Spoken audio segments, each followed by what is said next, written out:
दोस्तों, स्वागत करते हैं आपका अपने YouTube चैनल समाधान अड्डा में। आज प्रैक्टिस सेट नंबर 6 होने जा रहा है। बिहार स्पेशल यानी कि बिहार जी के प्रैक्टिस सेट नंबर 6 एडुटेरिया के बुक से अगर इसका PDF चाहते हैं तो आप लोग मेरा टेलीग्राम चैनल ज्वाइन कर सकते हैं। टेलीग्राम चैनल का जो लिंक है वो इस वीडियो के डिस्क्रिप्शन में मिल जाएगा, वहाँ से आप लोग ज्वाइन कर सकते हैं। तो चलिए पहला नंबर क्वेश्चन देखते हैं। पहला नंबर क्वेश्चन कह रहा है कि क्षेत्रफल की दृष्टि से बिहार का सबसे छोटा जिला कौन है। तो क्षेत्रफल की दृष्टि से बिहार का सबसे छोटा जिला शिवहर है। कौन है? शिवहर है। चलिए 2 नंबर क्वेश्चन देखिएगा। 2 नंबर क्वेश्चन कह रहा है कोपेन के अनुसार दक्षिण बिहार की जलवायु क्षेत्र के अंतर्गत आते हैं। दक्षिण बिहार की जो जलवायु है कोपेन के अनुसार किस क्षेत्र के अंतर्गत आते हैं? तो AW किस में आता है? AW में आता है। लेकिन अगर हम बात करें उत्तर बिहार का जलवायु की बात करें तो यह हो जाएगा CWG उत्तर बिहार का जलवायु। ठीक है। चलिए 3 नंबर क्वेश्चन देखिए। 3 नंबर क्वेश्चन कर रहा है बिहार में सर्वाधिक वर्षा किस मानसून के दौरान होती है। तो बिहार में सर्वाधिक वर्षा दक्षिण पश्चिम मानसून के दौरान होती है। ठीक है। 4 नंबर क्वेश्चन देखिएगा बलसुंदरी मिट्टी का विस्तार बिहार के किन क्षेत्र में है। बलसुंदरी मिट्टी को पता है क्या कहा जाता है? दोमट मिट्टी कहा जाता है। दोमट मिट्टी यानी दोमट मृदा कहा जाता है। ये तो नाम जानते ही होंगे। तो जो दोमट मृदा है वह किस क्षेत्र में है? तो बिहार के पूर्णिया, दरभंगा और मुजफ्फरपुर, यानी कि उपयुक्त में से एक से अधिक आंसर हो जाएगा। 5 नंबर क्वेश्चन देखिएगा पुनपुन नदी किस स्थान पर गंगा नदी में प्रवेश करती है। तो फतुहा में। कहाँ करती है? फतुहा में करती है। चलिए 6 नंबर क्वेश्चन देखिएगा। 6 नंबर क्वेश्चन कर रहा है निम्नलिखित में से कौन सी नदी दक्षिण बिहार की सबसे लंबी नदी है। दक्षिण बिहार की सबसे लंबी नदी पूछा है तो यह कौन हो जाएगा? सोन नदी हो जाएगा, जो अमरकंटक की पहाड़ी से निकलती है। चलिए तेलहर कुंड किस जिले में स्थित है? तेलहर कुंड किस जिले में स्थित है? तो तेलहर कुंड कैमूर में स्थित है। कहाँ स्थित है? कैमूर में। 8 नंबर क्वेश्चन देखिएगा बिहार में नहरों द्वारा सर्वाधिक सिंचाई किस जिले में होती है। बिहार में नहरों द्वारा सर्वाधिक सिंचाई किस जिले में होती है? तो बिहार में नहरों द्वारा जो सिंचाई होती है वह रोहतास में होती है। कहाँ होती है? रोहतास में होती है। चलिए 9 नंबर क्वेश्चन देखिएगा बाणसागर जल विवाद किसके मध्य है। बाणसागर जल विवाद किसके मध्य है? तो बाणसागर जल विवाद उत्तर प्रदेश और बिहार के मध्य है। 10 नंबर क्वेश्चन देखिएगा बिहार स्कूटर्स लिमिटेड कहाँ स्थित है? तो बिहार स्कूटर्स लिमिटेड फतुहा में स्थित है। इसका मुख्यालय यानी हेडक्वार्टर कहाँ है? तो पटना है। कहाँ है? पटना। चलिए 11 नंबर क्वेश्चन देखिएगा बिहार स्टार्टअप नीति की शुरुआत कब की गई। बिहार स्टार्टअप नीति की शुरुआत 2017 में की गई थी। बिहार स्टार्टअप नीति की शुरुआत कब की गई? 2017 में की गई। 12 नंबर क्वेश्चन देखिएगा प्रसिद्ध बराबर की गुफाएं स्थित है। प्रसिद्ध बराबर की गुफाएं कहाँ स्थित है? तो प्रसिद्ध बराबर की गुफाएं जो है वो जहानाबाद में है। कहाँ? जहानाबाद में। चलिए 13 नंबर क्वेश्चन देखिएगा कह रहा है कि बिहार के किस राजनेता को लोकनायक के उपनाम से जाना जाता है। यानी कि बिहार के किस राजनेता को लोकनायक के उपनाम से जाना जाता है? तो यह हो जाएगा जयप्रकाश नारायण। ठीक है।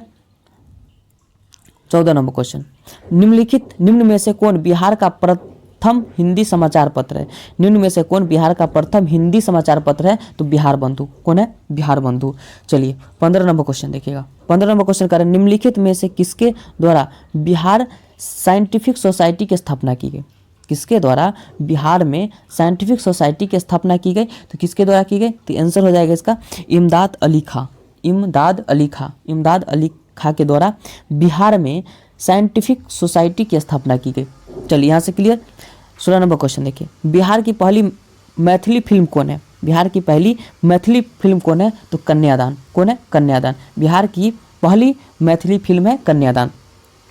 आगे देखिएगा 17 नंबर क्वेश्चन, इसको कोड भाषा में आप लोग याद कर सकते हैं। जैसे बिहार का अक्षांशीय विस्तार क्या है?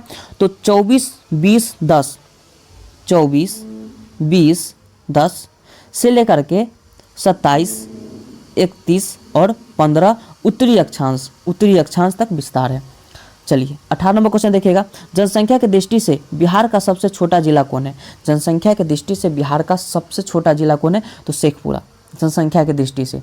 और क्षेत्रफल की दृष्टि से सबसे छोटा जिला क्या बताए थे? शिवहर। बिल्कुल सही।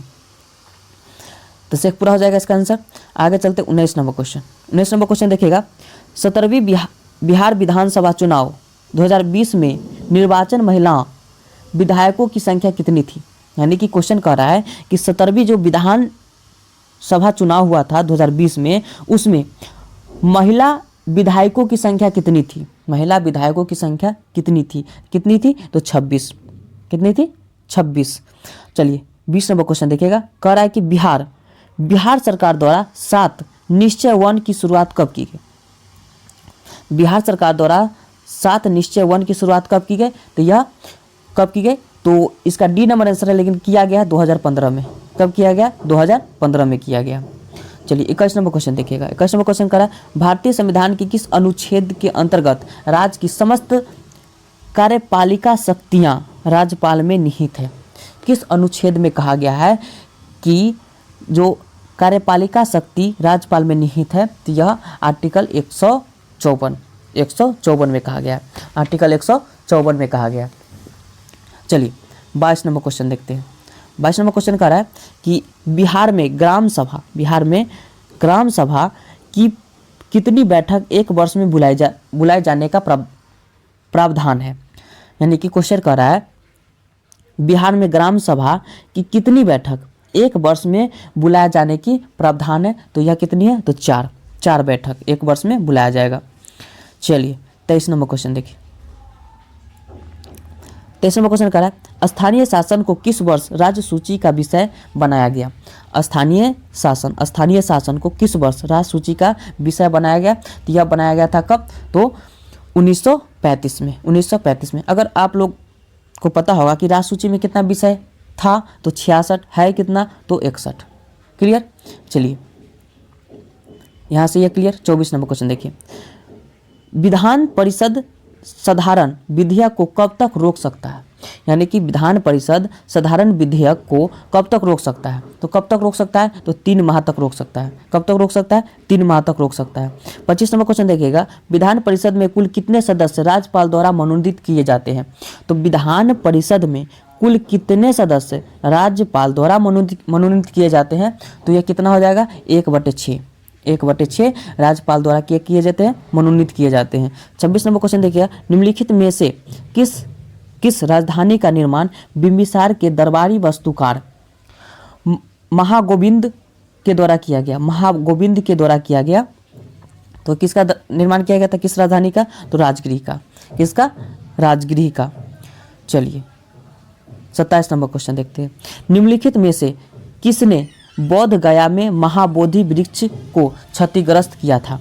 निम्नलिखित में से किसने बोध गया में महाबोधि वृक्ष को क्या किया? क्षतिग्रस्त किया था। किसने किया था? तो शशांक ने किया था। किसने किया था? शशांक ने किया था। अब बताइए महाबोधि जो वृक्ष है उसको यूनेस्को में कब शामिल किया गया? तो 2002 में शामिल किया गया। चलिए 28 नंबर क्वेश्चन देखिए।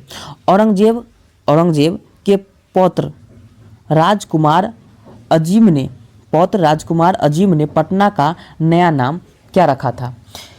औरंगजेब का जो पौत्र था राजकुमार अजीम ने पटना का नाम क्या रखा था? तो यह क्या रखा था? तो अजीमाबाद। क्या रखा था? अजीमाबाद। चलिए 29 नंबर क्वेश्चन देखिए। 29 नंबर क्वेश्चन कह रहा है कि बिहार के मनेर में स्थित मखदूम शाह दौलत का मकबरा किस मुगल शासक के शासनकाल में बनाया गया? यानी कि बिहार में मनेर में स्थित मखदूम शाह दौलत का मकबरा किस मुगल शासक के शासनकाल में बनाया गया? तो ये किसके शासनकाल में बनाया गया? तो आपका आंसर हो जाएगा जहांगीर। किसके शासनकाल में? जहांगीर के शासनकाल में। 30 नंबर क्वेश्चन देखिए। 1922 से 23 में मुंगेर में आयोजित किसान सभा के अध्यक्ष कौन थे? यानी कि 1922 से 23 में मुंगेर में आयोजित किसान सभा के अध्यक्ष कौन थे? तो किसान सभा के जो अध्यक्ष थे वो कौन थे? तो मोहम्मद जुबैर थे। चलिए यहाँ से क्लियर। 31 नंबर क्वेश्चन देखिएगा। भारत छोड़ो आंदोलन के समय जयप्रकाश नारायण अपने साथियों के साथ कहाँ की जेल की दीवार फांद करके फरार हो गए? यानी कि भाग गए, भागने में सफल हुए। तो यह कहाँ के था? तो हजारीबाग। कहाँ के? हजारीबाग जेल से। चलिए 32 में देखिएगा। पटना कलम के अंतर्गत निर्मित चित्र में सामान्यतः किस विषय का चित्र मिलता है? तो किस विषय का चित्र मिलता है? तो ये आपका आंसर हो जाएगा बिहार के सामान्य जनजीवन का, बिहार के सामान्य जनजीवन का चित्र मिलता है। 33 नंबर क्वेश्चन देखिएगा, असहयोग आंदोलन के समय सदाकत आश्रम से दी मदरलैंड नामक अखबार का प्रकाशन किसने प्रारंभ किया था? तो यह प्रारंभ किया था आपको मजरूल हक ने किया था। किसने किया था? मजरूल हक ने किया था। आगे देखिए 34 नंबर, भारत छोड़ो आंदोलन के दौरान निम्नलिखित में से किसे अपराधी जिला घोषित किया गया? तो किसे अपराधी जिला घोषित किया गया? सारण को किया गया 1942 में। चलिए आगे देखिए 35 नंबर, द्वितीय बौद्ध संहिता का आयोजन किसके शासनकाल में हुआ? तो द्वितीय बौद्ध संहिता का जो आयोजन हुआ था वह किसके शासनकाल में हुआ? तो कालाशोक के। किसके शासनकाल में? कालाशोक। अब देखिएगा, प्रथम हुआ था अजातशत्रु, दूसरा का कालाशोक, तीसरा का अशोक और चौथा कनिष्क के शासनकाल में। ठीक है, यहाँ तक क्लियर। 36 नंबर देखिए, बौद्ध धर्म के प्रचार हेतु सम्राट अशोक ने श्रीलंका किसको भेजा था? तो दो को भेजा था, अपनी पुत्री और पुत्र को भेजा था। तब पुत्र महेंद्र और पुत्री संघमित्रा को भेजा था, संघमित्रा को। ठीक है, क्लियर। आगे देखिए 37 नंबर देखिएगा, किस तिब्बती बौद्ध यात्री ने नालंदा और उदमपुरी में हुए बख्तियार खिलजी के आक्रमण का वर्णन किया है?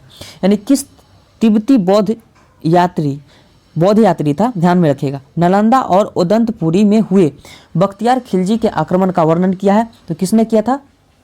तो आपका हो जाएगा धर्म स्वामिन ने किया था। चलिए 38 नंबर देखिए क्वेश्चन, हुमायूं के समय बिहार पर किसका अधिकार था? हुमायूं के समय बिहार पर किसका अधिकार था? तो हुमायूं के समय बिहार पर अफगानियों का अधिकार था। किसका था? अफगानियों का अधिकार था।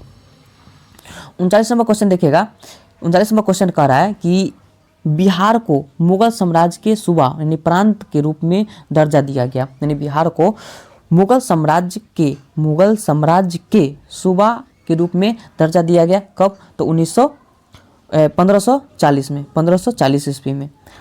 चलिए 40 नंबर क्वेश्चन देखिएगा, अंग्रेज व्यापारियों ने पटना में किस वर्ष अपना फैक्ट्री स्थापित किया?